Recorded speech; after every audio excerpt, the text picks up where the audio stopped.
Þorkell Þorsteinsson, aðstoðarskólamestari Fjölbrautaskólans Norðurlands vestra.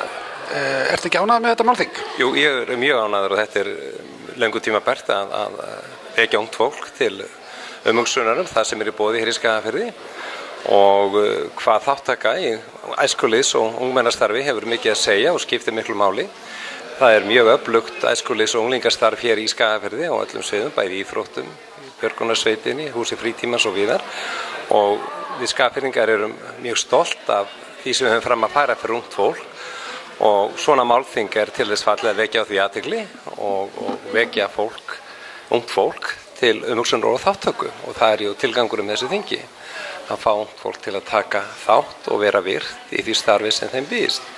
Það þarf ekki að fjölvirða forvarnagildi slíks starfs því að það margsannað að virk þáttaka ungs fólks í unglingastarfi af hinu góða. Mikilvægi þess að halda svona málþing.